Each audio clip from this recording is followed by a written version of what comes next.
Welcome to episode 56 of Published. Today I'll speak with Texas Book Festival's literary director, Matt Patin. Matt will tell us all about the Texas Book Festival and how independent authors can get involved.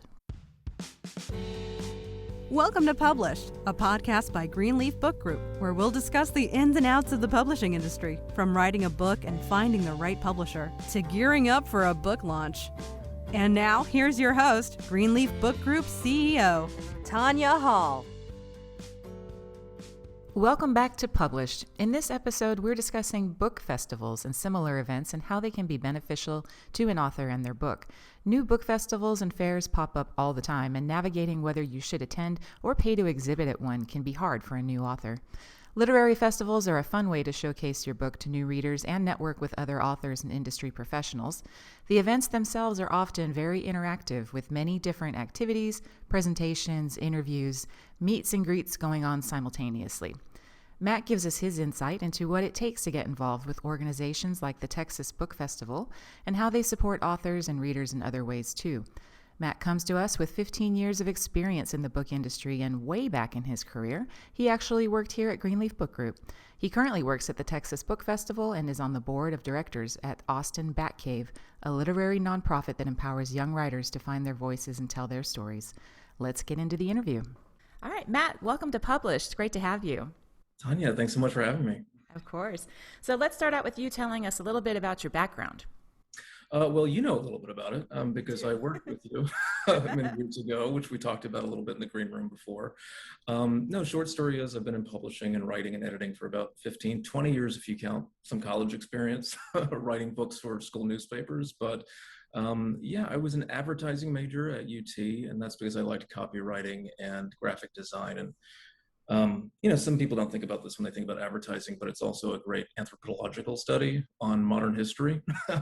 So I love that part of it. But my project in my last semester was with a real world client, which was Greenleaf. And then I started after that. So at Greenleaf, and then just moving forward quickly, I went to HarperCollins, New York for a while after that, came back, worked as a content director and curriculum designer for in the higher education space. And then started getting involved in nonprofits in about 2014, 2015 with Texas Book Festival as a committee chair and so on, and with Austin Batcave, which is a literary and education nonprofit in Austin. And, next January, it'll be 2 years in this role at Texas Book Festival. So here we are. Yeah, happy anniversary. Oh, thanks.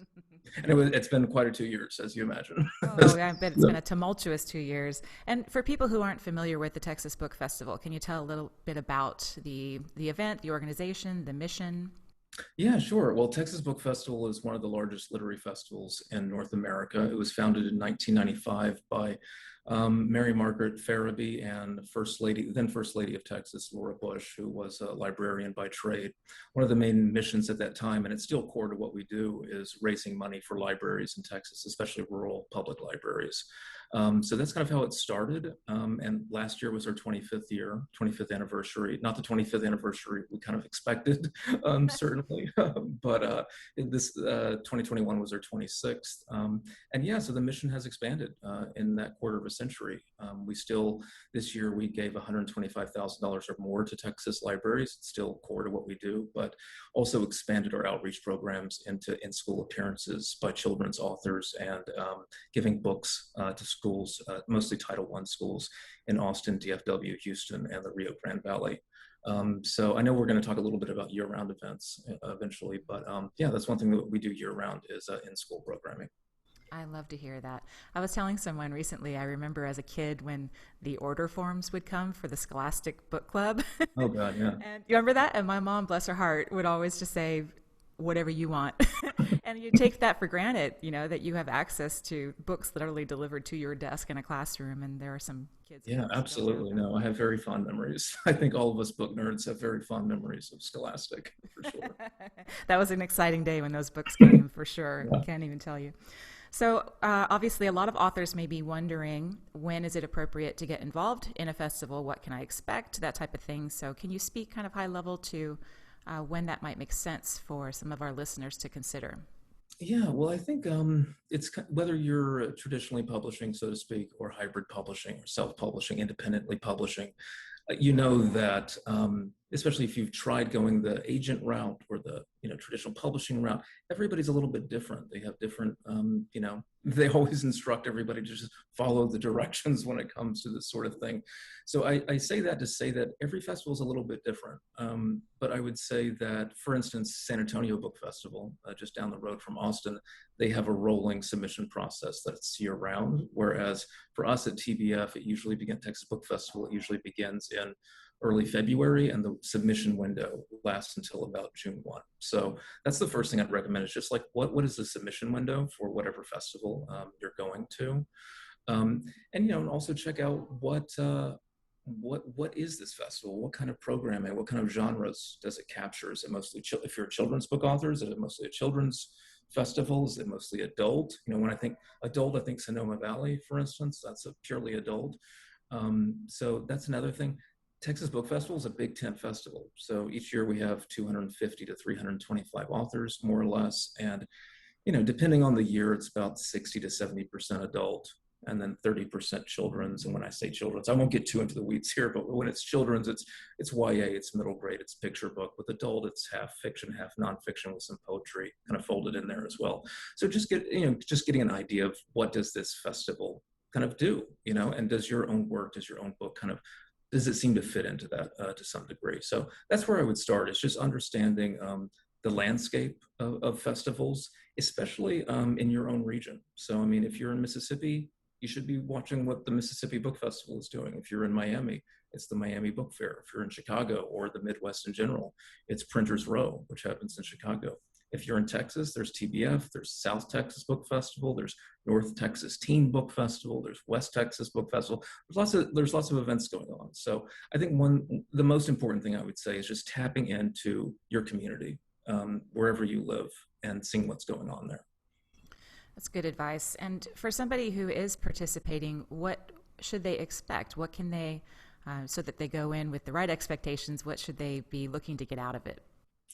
Yeah, well, I'll just speak to, and again, this is a little bit different depending on the festival or the event in any case, but I would say for Texas Book Festival, we're not a writers' conference, so to speak. So we're not like AWP, which is a writers' conference, or Romance Writers of America, which have lots of very genre-focused writers' conferences.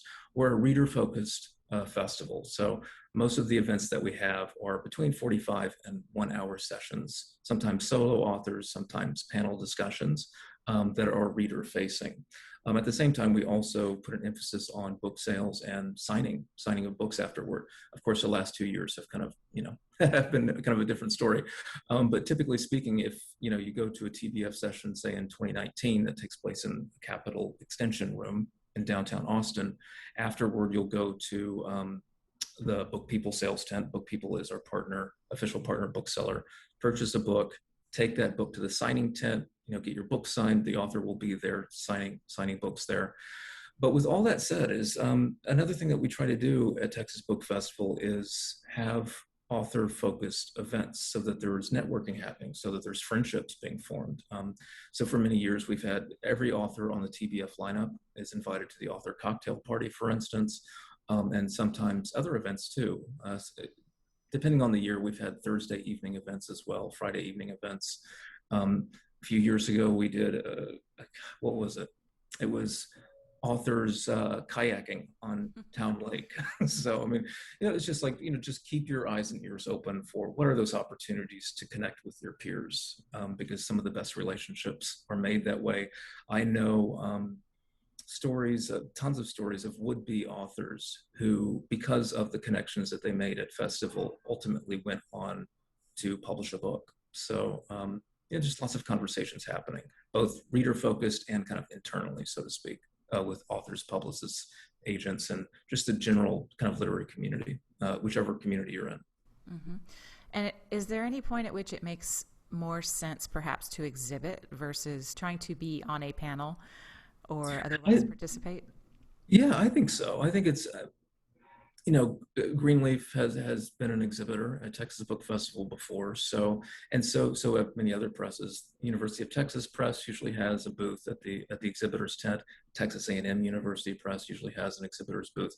So I think is just talking to your publisher or your publishing partners or packagers, publishing friends, whoever you're working with. I mean, are you going to have a presence in the exhibition kind of space at whichever festival you're going to? And saying, hey, I'd like to have a presence there too. It never hurts to have two presences there. I mean, you could be, it's just a bit more exposure. There's different kind of foot traffic in different areas of the festival. So I think it always makes sense to pursue the exhibitor's path. That doesn't necessarily mean, and again, it's different with every festival, but it doesn't necessarily mean that you'd be excluded from being on a lineup or being in programming of some sorts. But yeah, I would take advantage of that opportunity for sure. If your publisher or your publishing partners are there, at a festival or an event. Okay, great. Now you mentioned 2020 and the curveball that COVID threw to all of us, and obviously that's going to have a huge effect on something like an in-person festival. So, can you talk a bit about how you pivoted through that and your take on how, if at all, that made any impact on the connection between authors and readers? Yeah, where to begin? I feel like this could be a whole seminar. I think that we'll take it back to maybe 2020 to start. I think that one thing that I remember when I first realized that things were kind of happening, which was, I think it was February. There was a big publishing/writing conference happening in San Antonio that week, and I heard about a lot of people pulling out. And of course, we'd heard the news from overseas and so on, but it was getting to a point. So I think at Texas Book Festival, one thing that we tried to focus on really quickly, even if we didn't have all the answers, was jumping into virtual programming, so to speak. And for us at that time, there was a lot of Instagram Live conversations with authors. As many authors' tours were kind of canceled because many booksellers, bookstores weren't having in-store events anymore. Everybody was figuring it out. But again, that's one thing we tried to do early on, is just, get out there, and partially for our own sake too. We had never done anything to that degree before, to that volume, to that scale. So we just got involved in that really quickly. So 2020 was all virtual, of course. 2021 had its own challenges. And I think it was a bit more challenging in a lot of ways because it was 1 foot in, 1 foot out. We knew in 2020 in June that it was going to be all virtual, whereas in 2021 it was, well, will we or won't we? And we're watching kind of like the stages of the Delta variant go up and down, and it was kind of back and forth. But with a festival, an event as large as ours, I mean, we can't wait until the absolute last minute. I mean, we have to start planning early. I mean, when we made the decision to pivot a lot of our programming to virtual this year, we were in Austin at stage 5, which is the highest stage. By the time that the festival rolled around, we were almost back into stage 2 again. So I mean, it's just like, but we couldn't wait. We couldn't do that. So lots of coordination and planning involved. I would say with the reader and author connections, I think the obvious answer is, yeah, I mean, it definitely had an impact. I think the good is that with virtual, and people are getting better and better at virtual, I think, and evolving and adapting to different kind of virtual formats, is that you don't have to. I'll just take Texas Book Festival, which is a statewide festival, but of course we take place in Austin every year. But finally, we were able to reach better out to Houstonians and Dallasites and San Antonio and El Paso and the Rio Grande Valley in ways that it truly felt like the most Texas book festival because you didn't have to physically be here. So that was good. There's lots of ways to connect virtually. But as you know, there's that in-person magic that you can't replace online. So there's that. There's, when you can't go to a session and then walk to a book signing session afterward. And, like we were talking earlier about Scholastic Book Fair, kind of roam the sales tent and pick out those books that you love and take them with you. There's just something physical about an event like ours that is very, very hard to replicate. And also, I mean, online, people have tons of, and this is not a bad thing. I mean, people have tons of options about where they'd like to purchase their books. I mean, even though, say, Book People is our official bookseller, I can't we couldn't fault anybody from Dallas buying from Deep Vellum, or anybody from Houston buying from Brazos bookstore, or, if strapped for cash, just buying from Amazon, getting it a little bit more affordably. So that book sales kind of element to the planning kind of leaves our control a little bit, I think, in the virtual space. Mm-hmm. And what's on the docket for 2022 out of curiosity? It's too soon to say. Might be too soon to say, but I think that we're all at TBF very eager to get back in person. So, and I talk to, book people, lowercase book people, not our partner bookseller, every day in the industry, publicists and agents and editors and so on. And it's a little bit all over the map. I mean, some houses and some publicists they've let me know that their authors would rather prefer to do virtual. It's just easier to sit home pantless in front of a screen and, talk about things. But others are very, very eager to get back out there. And, we are too. At the same time, I think we all realize that we can't forget about these last 2 years and what we've learned from it. For example, we were at Austin Central Library this year for our in-person programming. We had tons of virtual stuff, but we were in person at Austin Central Library, a gorgeous building, really happy with it ultimately. And we live streamed all of those, and we've never done that much live streaming before. And so, going forward, it's something that we're going to be thinking about too, is, how can we live stream more of the sessions that happen at Texas Book Festival so we can reach a broader audience, not only statewide, but, nationwide and sometimes internationally. That was one of the amazing things we discovered last year, is that the platform that we use gave great analytics about where people were watching from. And it was always amazing to see people log in from, I don't know, Reykjavik, Iceland, London, Buenos Aires. That was fun to see. And we don't want to quite lose that. So I think, finding some sort of hybrid solution that looks different than this year, but is mostly in person, but can enhance the programming through a broader reach with technology is kind of what we're looking at. Yeah, sounds like a win-win. Now, Yeah. you mentioned some events scattered throughout the year. It's not just the one big festival. So can you talk about kind of what that lineup looks like, and then how do authors get involved if they're interested? Yeah, well, number one, I'll talk about more of the children's and young people's literature programming separately. But, each year we have at least a handful of sometimes referred to as off-season events for us. This year, and I believe it was July or August, the pub date moved a few times, publication date. So I kind of get off track. But for example, we hosted Ethan Hawke in conversation with Richard Linklater virtually.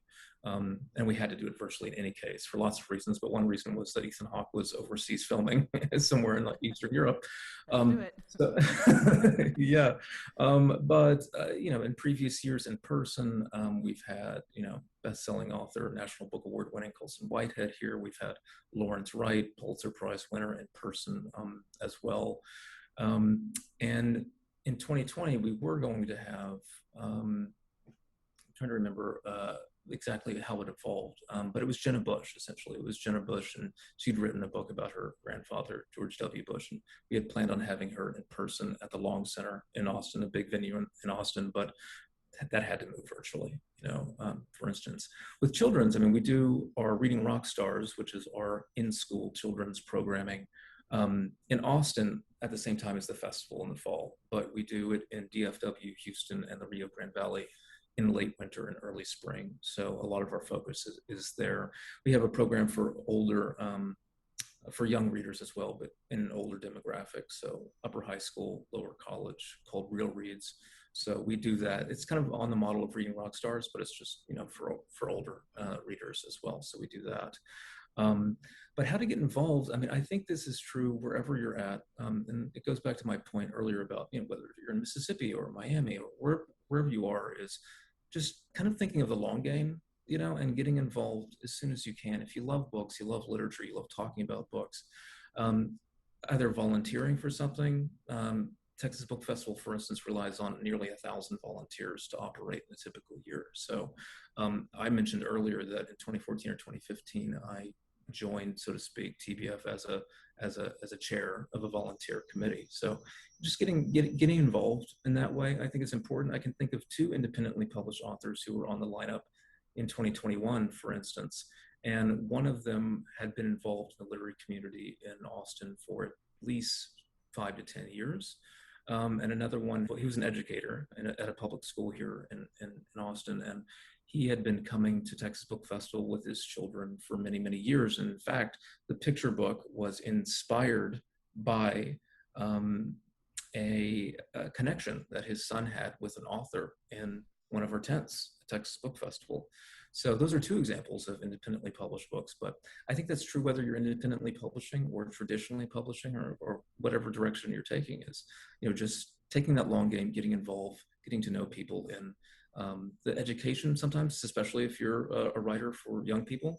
But also if you were in Austin, I'd say join the Writers League of Texas, fantastic membership benefits. Take adult classes at Austin Batcave, take classes at the Writing Barn, which is in South Austin.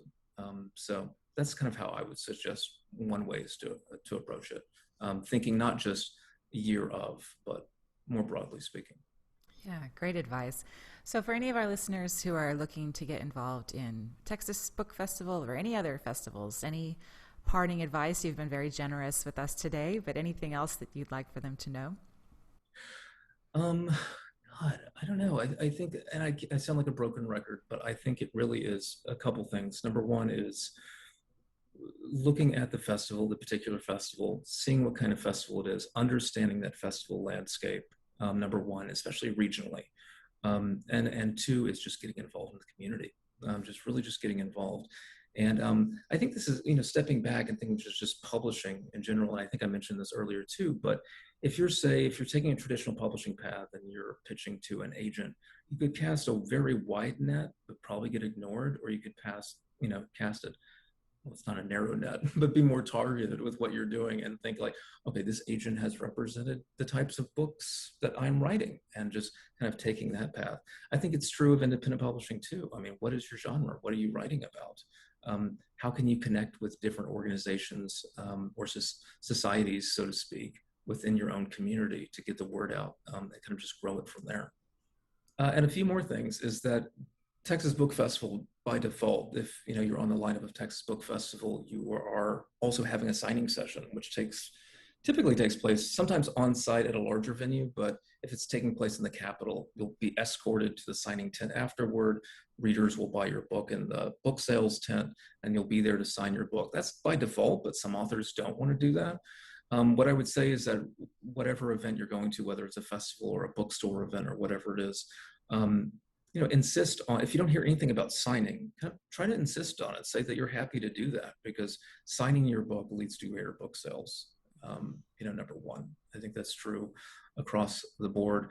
Another thing is that, when you're working with an organization like Greenleaf, you're in good hands automatically, because Greenleaf has, a fantastic editorial and design and distribution operations there.